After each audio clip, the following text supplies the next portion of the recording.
पंच गुरु को नमन कर,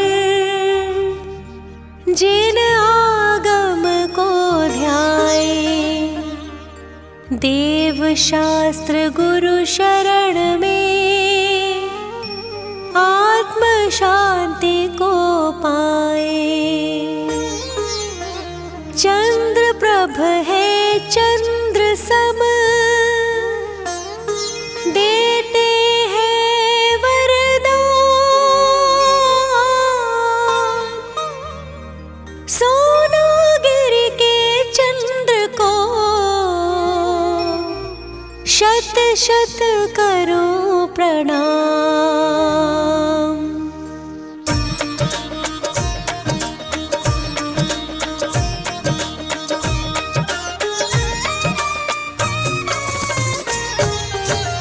चंद्र प्रभ की जय जय होवे, धर्म बीज हृदय में बोवे।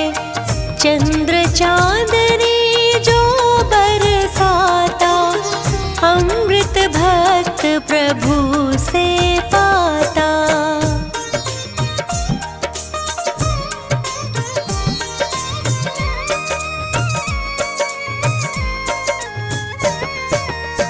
भक्ति करने भक्त जो आए, छोड़ दुखों को शांति पाए। लक्ष्मण माने खुश हो पाला, ममता की पहनाई माला। महासेन राजा के प्यारे, जन जन की आँखों के श्रुत अवधि ज्ञान के धारी। करम काली माँ तुमसे हारी।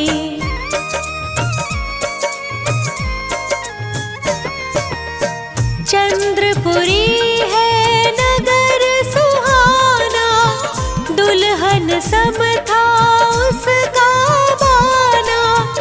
इंद्रदेव धरती पर आए, स्वर्गपुरी को साथ में लाए। ऐरावत हाथी भी आया, गिरि सुमेरु अभिषेक कराया। नाचे इंद्र भी झूम झूम के, प्रभु के चरना चूम चूम के।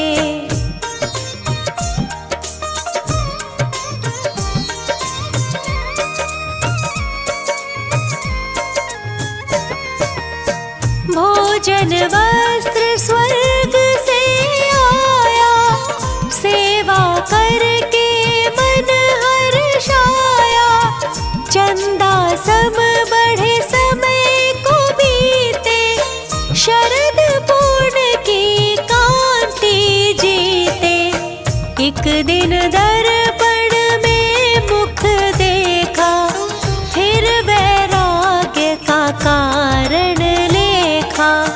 नश्वर काया नश्वर माया, तुमने इससे पिंड छुड़ाया।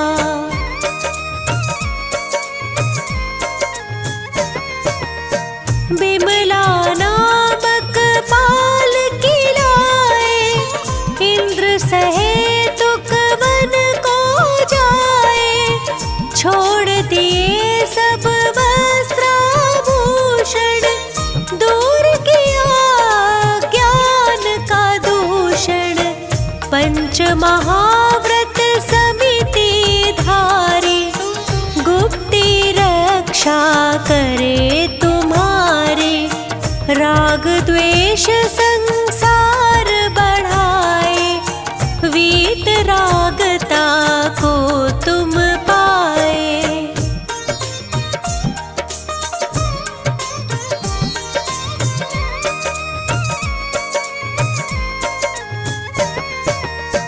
आत्मज्ञान पा धर्म सिखाया, तुमने केवल ज्ञान जगाया। तैयार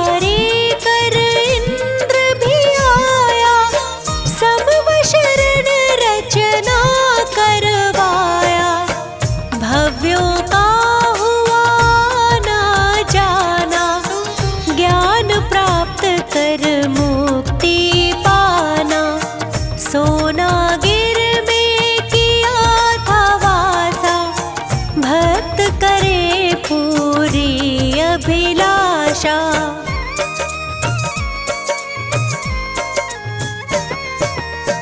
जहाँ तहाँ प्रभु चरण पड़े थे, स्वर्ण कमल इंद्रों ने रचे थे। पत्थर का बन गया था सोना, पर्वत का हुआ रूप सलोना। जैन धर्म का किया प्रचारा, धर्म अहिंसा देकर नारा। दुष्ट क्रोध को दूर भगाया, कर्मों ने ना तुम्हें सताया।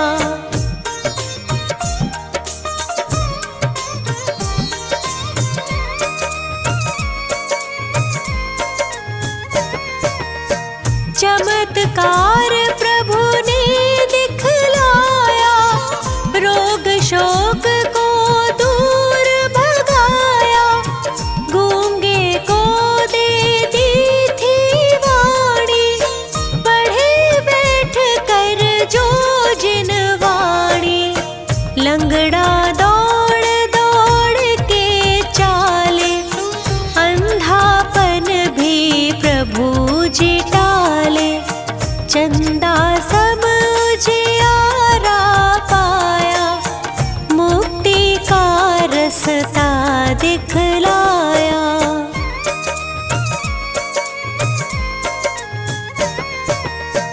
भक्ति से जो पूजा करते, निश्चित ही वे अतिशय वरते। नंग अनंग श्री महाराज, मुक्ति का पहना था ताज। 5.5 कोड़ी मुनि राय, कर्म काट कर मुक्ति पाए।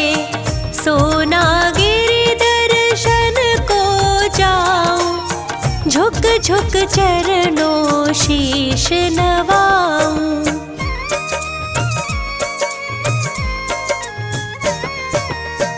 अतिशय पवित्र ये तीर्थ जान, कण कण इसका पावन मान। ऊंचे ऊंचे शिखर सुहाने, सुंदर मंदिर दर्शन पाने। कर विहार सम्मेद को आए, योग निरोध कर मुक्ति पाए। मुक्तिपुरी में करते वासा, कर दो मेरी पूरी आशा। भक्तों के तुम बनो सहारा, दे दो प्रभु जी हमें किनारा। स्वस्ति आकर शीश झुकाए, जग को तज मुक्ति को पाए। 40 दिन पाठ करे जो कोई, सुख संपत्ति पाए अतुल। दुख दरिद्र सब खोए, चंद्र प्रभ है चंद्र सम, चंद्रनाथ भगवान। जीवन भर तुम भक्ति से पाओ शिवपुर थान।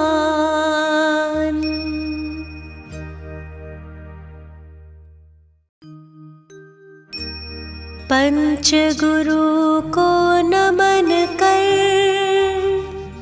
जिन आगम को ध्याए। देव शास्त्र गुरु शरण में शांति को पाए। चंद्र प्रभ है चंद्र सम, देते हैं वरदान। सोनागिरी के चंद्र को शत शत करो प्रणाम।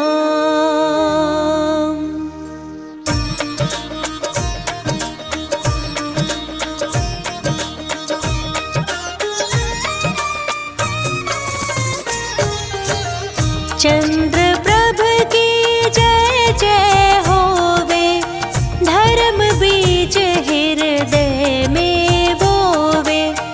चंद्र चांदनी जो बरसाता, अमृत भक्त प्रभु से पाता।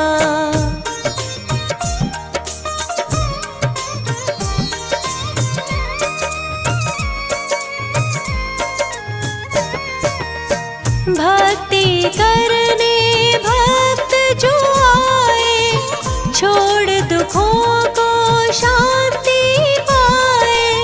लक्ष्मण माने खुश हो पाला, ममता की पहनाई माला। महासेन राजा के प्यारे, जन जन की आँखों के मति श्रुत अवधि ज्ञान के धारी। करम काली माँ तुमसे हारी।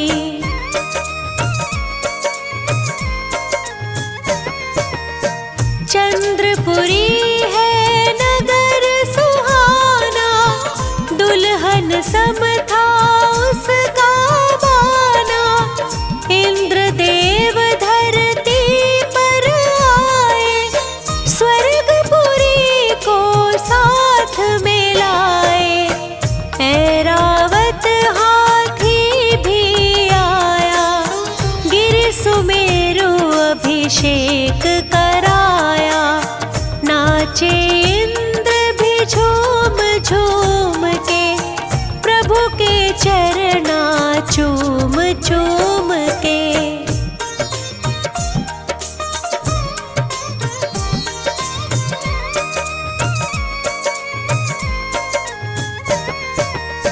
भोजन वस्त्र स्वर्ग से आया, सेवा करके मन हर्षाया। चंदा सम बढ़े समय को बीते, शरद पूर्ण की कांति जीते। एक दिन दर्पण में मुख देखा, फिर वैराग्य का कारण लेखा। नश्वर काया नश्वर माया, तुमने इससे पिंड छुड़ाया।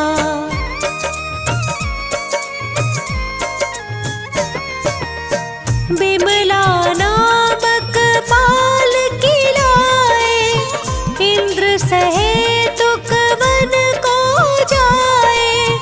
छोड़ दिए सब वस्त्राभूषण, दूर किया ज्ञान का दूषण। पंच महाव्रत समिति धारी, गुप्ती रक्षा करे तुम्हारी। राग द्वेष संसार बढ़ाए, वीत रागता को तुम पाए।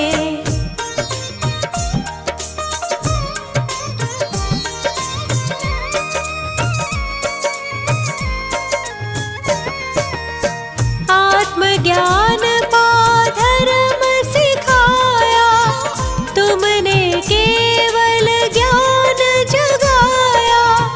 तैयारी कर इंद्र भी आया, समवशरण रचना करवाया। भव्यों का हुआ ना जाना, ज्ञान प्राप्त कर मुक्ति पाना। सो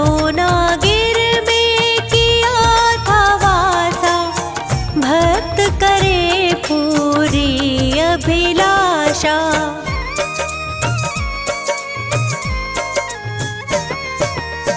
जहाँ तहाँ प्रभु चरण पड़े थे, स्वर्ण कमल इंद्रों ने रचे थे। पत्थर का बन गया था सोना, पर्वत का हुआ रूप सलोना।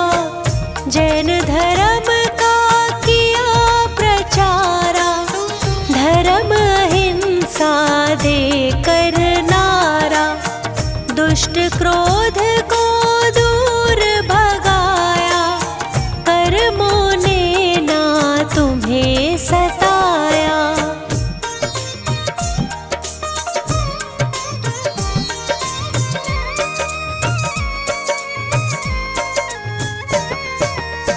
चमत्कार प्रभु ने दिखलाया, रोग शोक को दूर भगाया।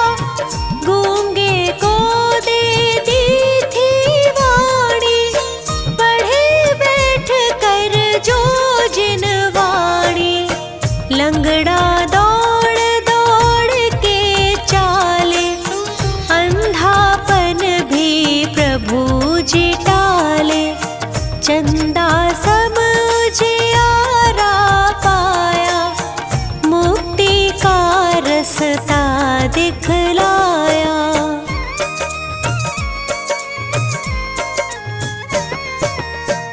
भक्ति से जो पूजा करते, निश्चित ही वे अतिशय वरते। नंग अनंग श्री महाराज, मुक्ति का पहना था ताज। 5.5 कोड़ी मुनि राय, कर्म काट कर मुक्ति पाए। सोना गिरि दर्शन को जाऊं, झुक झुक चरणों शीश नवाऊं।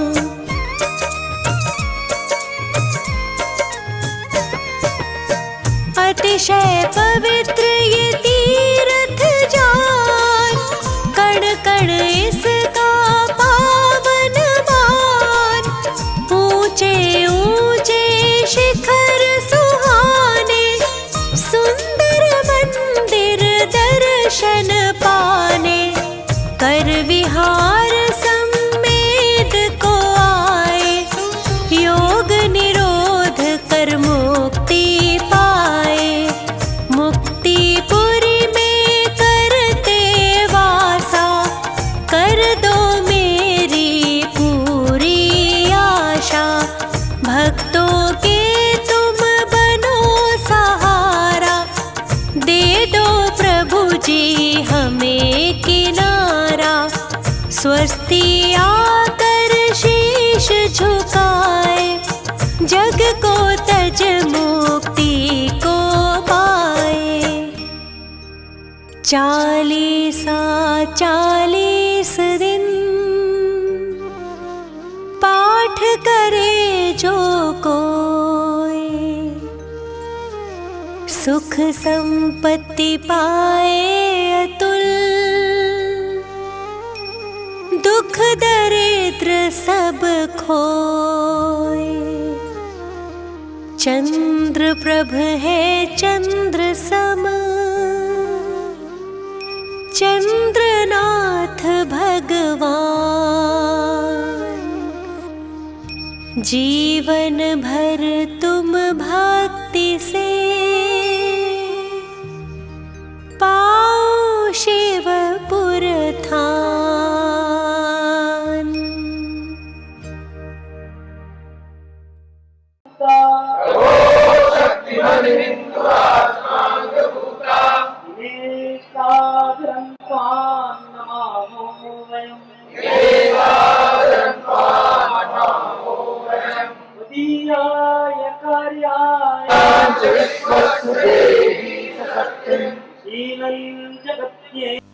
मेरा चिंता का विषय यह है, डॉलर की कीमत कम हो रही है, रुपए की कीमत कम हो रही है।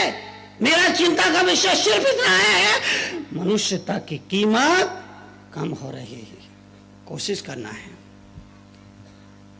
हमारा प्रयास होना चाहिए, हमारा प्रयत्न होना चाहिए, हम कुछ करें, एक अच्छे मनुष्य का निर्माण करें। एक अच्छे समाज के निर्माण के लिए अच्छे मनुष्य का निर्माण करना अनिवार्य है, परम आवश्यक है। लोग मुझसे पूछते हैं, मुनि जी आपके पास पहनने के लिए एक जोड़ा भी नहीं, फिर आपने जिंदगी में क्या जोड़ा है?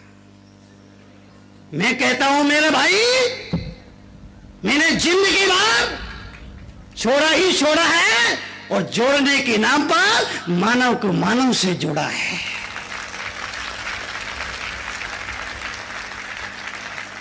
मैंने जिंदगी भर जोड़ा ही जोड़ा है, मैंने जिंदगी भर जोड़ा छोड़ा ही छोड़ा है, और जोड़ने के नाम पर मानव को मानव से जोड़ा है। आप सब लोगों से गुजारिश है, अगर आप तरुण सागर का कहा माने तो अपना तन बीवी बच्चों को दे देना, चल जाएगा। अपना धन सगे संबंधियों को दे देना, चल जाएगा। लेकिन अपना मन सिवाय ईश्वर के और किसी को मत देना।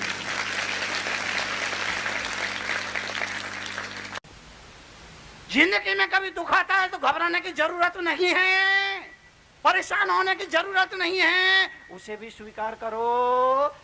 जो भी दे दे मालिक तू कर ले कबूल, कभी कभी कांटों में भी खिलते हैं फूल। जो भी दे दे मालिक स्वीकार करो। जीवन में परिवर्तन लाना है, जीने का ढंग बदलो। परिवार नहीं बदलेगा, आपको बदलना पड़ेगा। सामने वाला नहीं बदलेगा, आपको बदलना पड़ेगा। हमारी दिनचर्या बदले, हमारे जीवन में कोई बुरी आदत है वो बदले, हमारे जीने का तरीका कुछ गड़बड़ है वो बदले, सब कुछ बदल जाएगा। इसलिए मैं आपसे निवेदन करूंगा, धर्म की शुरुआत केवल मंदिर, मस्जिद, शिवालय और चर्च से नहीं हुआ करती है, अपने घर से होती है। अपने घर से नहीं होती है, अपने से होती है, अपने आप से होती है।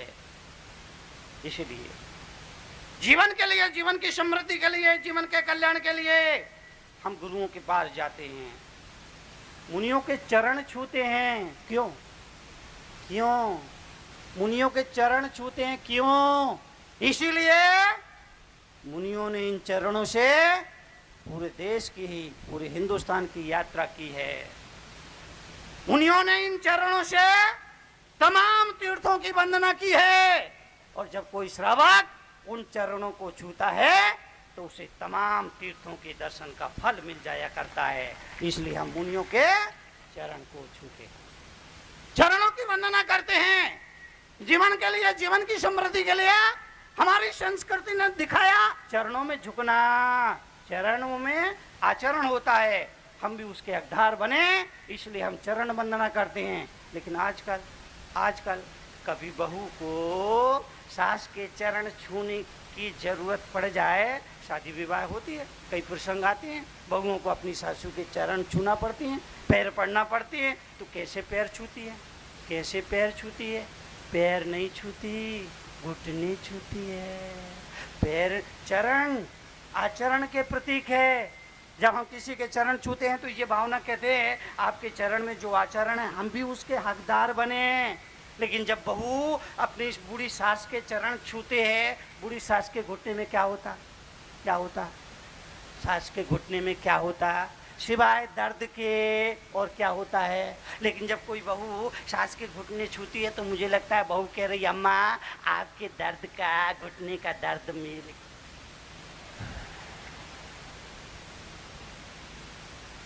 जीवन के लिए, जीवन की समृद्धि के लिए संतों की चरण वंदना की जाती है।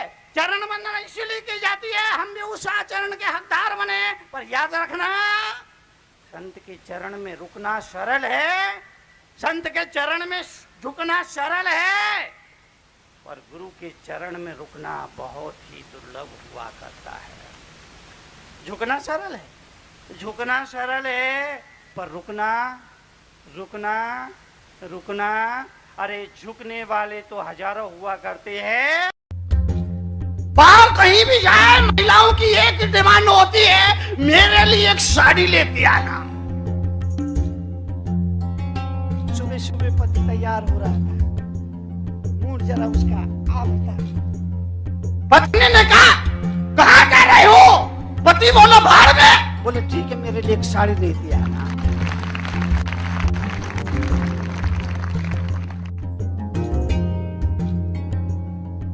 पत्नी ने कहा, मेरे लिए साड़ी।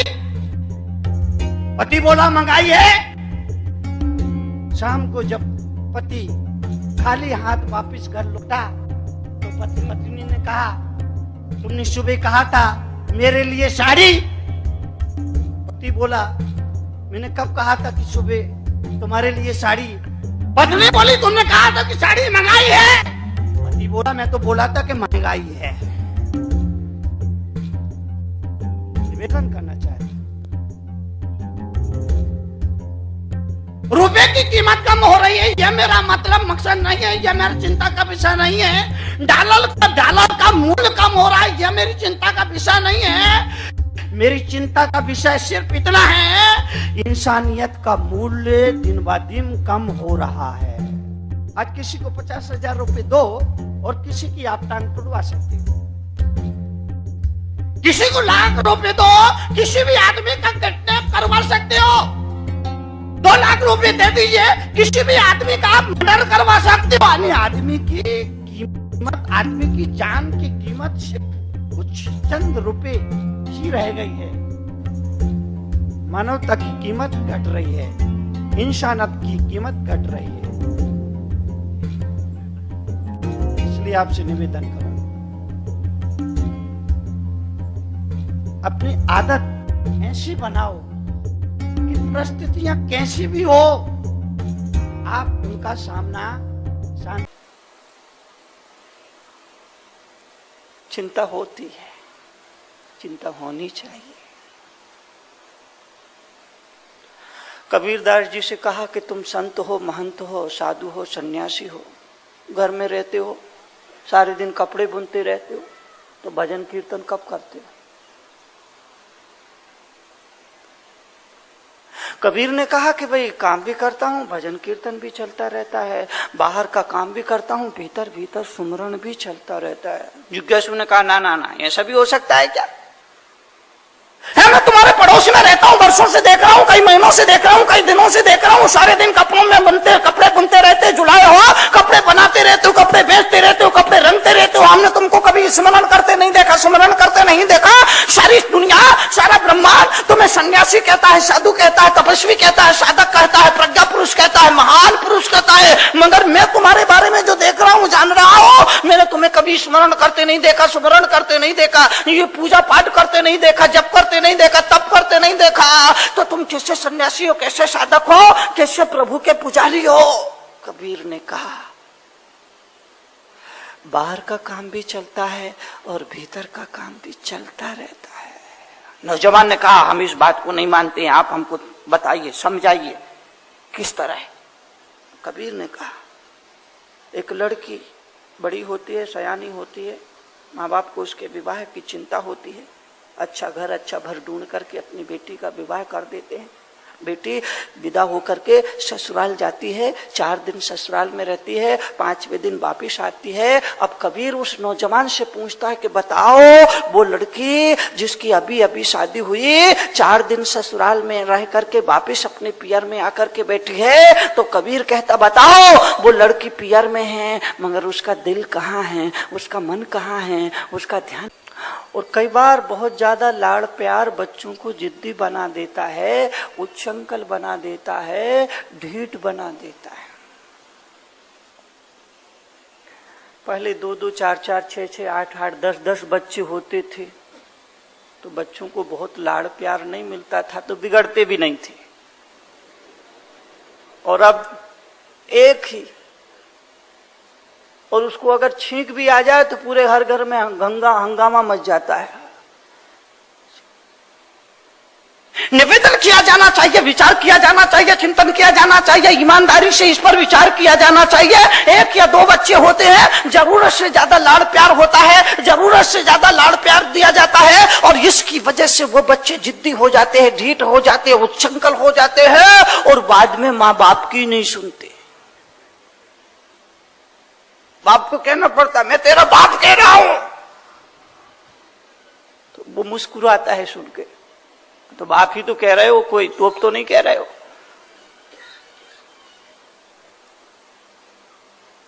जमाना ऐसा बदल गया, दिल्ली बंबई जैसे शहरों में जाके देखो, कहने को ये बाप और ये बेटा है, मगर सच्चाई ये होगी कि बेटा बाप नजर आएगा और बाप बेटा नजर आएगा।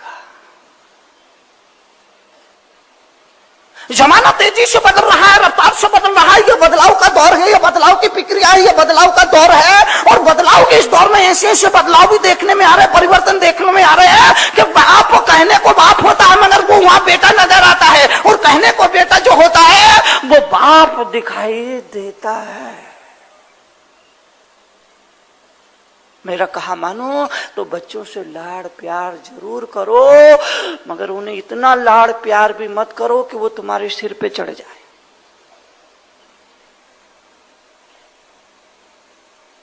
नीतिकारों का कहना है कि लाड़ प्यार करिए मगर उसके साथ अनुग्रह भी रखिए और निग्रह भी रखिए। अनुग्रह के साथ निग्रह जरूरी है। ताड़ना भी मिलना चाहिए, अगर ताड़ना ना मिली तो भी बच्चा बिगड़ जाएगा। तो एक बुढ़िया थी, उसकी एक लड़की थी, बहुत लाड़ प्यार में पड़ी तो जिद्दी हो गई, ढीठ हो गई, उच्छृंखल हो गई। अहम और दम उसके हर व्यवहार में झलकता था। बड़ी हुई, सयानी हुई, मां को चिंता हुई बेटी के हाथ पीले कर दो। और घर की लड़की बड़ी हो जाए, सयानी हो जाए तो माँ बाप को तो बाद में चिंता होती है, पड़ोसी को पहले चिंता होती है कि भाई बेटी बड़ी हो रही है, क्या कर रहे हो। हाँ, ऐसी चिंता जताता है जैसे शादी में 5-50 हजार रुपये लगाने वाला हो, देने वाला कुछ भी नहीं है। लेकिन बाप को याद दिला दिला करके उसके रात की नींद खराब करना चाहता, उसको टेंशन में देना चाहता, उसको तनाव में देना चाहता, उसको डिप्रेशन में देना चाहता। इसलिए हर 5वें दिन, 8वें दिन, हर 15वें दिन वो याद दिलाएगा बेटी बड़ी हो रही और तेरे को कुछ ख्याल ही नहीं है।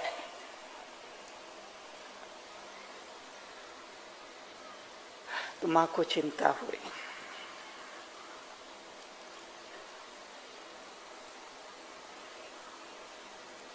चिंता होती है, चिंता होनी चाहिए। कबीरदास जी से कहा कि तुम संत हो, महंत हो, साधु हो, सन्यासी हो, घर में रहते हो, सारे दिन कपड़े बुनते रहते हो, तो भजन कीर्तन कब करते हो। कबीर ने कहा कि भाई काम भी करता हूँ, भजन कीर्तन भी चलता रहता है, बाहर का काम भी करता हूँ, भीतर भीतर सुमरन भी चलता रहता है। जिज्ञासु ने कहा ना ना ना, ऐसा भी हो सकता है क्या। है, मैं तुम्हारे पड़ोस में रहता हूँ, वर्षों से देख रहा हूँ, कई महीनों से देख रहा हूँ, कई दिनों से देख रहा हूँ, सारे दिन कपड़ों में कपड़े बुनते रहते, जुड़ाए हो, कपड़े बनाते रहते हो, कपड़े बेचते रहते हो, कपड़े रंगते रहते हो। हमने तुमको कभी स्मरण करते नहीं देखा, स्मरण करते नहीं देखा। सारी दुनिया, सारा ब्रह्मांड तुम्हें सन्यासी कहता है, साधु कहता है, तपस्वी कहता है, साधक कहता है, प्रज्ञा पुरुष कहता है, महान पुरुष कहता है, मगर मैं तुम्हारे बारे में जो देख रहा हूँ, जान रहा हूँ, मैंने तुम्हें कभी स्मरण करते नहीं देखा, स्मरण करते नहीं देखा, ये पूजा पाठ करते नहीं देखा, जप करते नहीं देखा, तप करते नहीं देखा। तो तुम कैसे सन्यासी हो, कैसे साधक हो, कैसे प्रभु के पुजारी हो। कबीर ने कहा बाहर का काम भी चलता है और भीतर का काम भी चलता रहता है। नौजवान ने कहा हम इस बात को नहीं मानते हैं, आप हमको बताइए, समझाइए किस तरह है। कबीर ने कहा एक लड़की बड़ी होती है, सयानी होती है, माँ बाप को उसके विवाह की चिंता होती है, अच्छा घर अच्छा भर ढूंढ करके अपनी बेटी का विवाह कर देते हैं। बेटी विदा होकर के ससुराल जाती है, 4 दिन ससुराल में रहती है, 5वें दिन वापिस आती है। अब कबीर उस नौजवान से पूछता है कि बताओ वो लड़की जिसकी अभी अभी शादी हुई 4 दिन ससुराल में रह करके वापिस अपने पियर में आकर के बैठी है, तो कबीर कहता बताओ वो लड़की पियर में है मगर उसका दिल कहाँ है, उसका मन कहाँ है, उसका ध्यान कहाँ है? आप में से बताएगा कोई?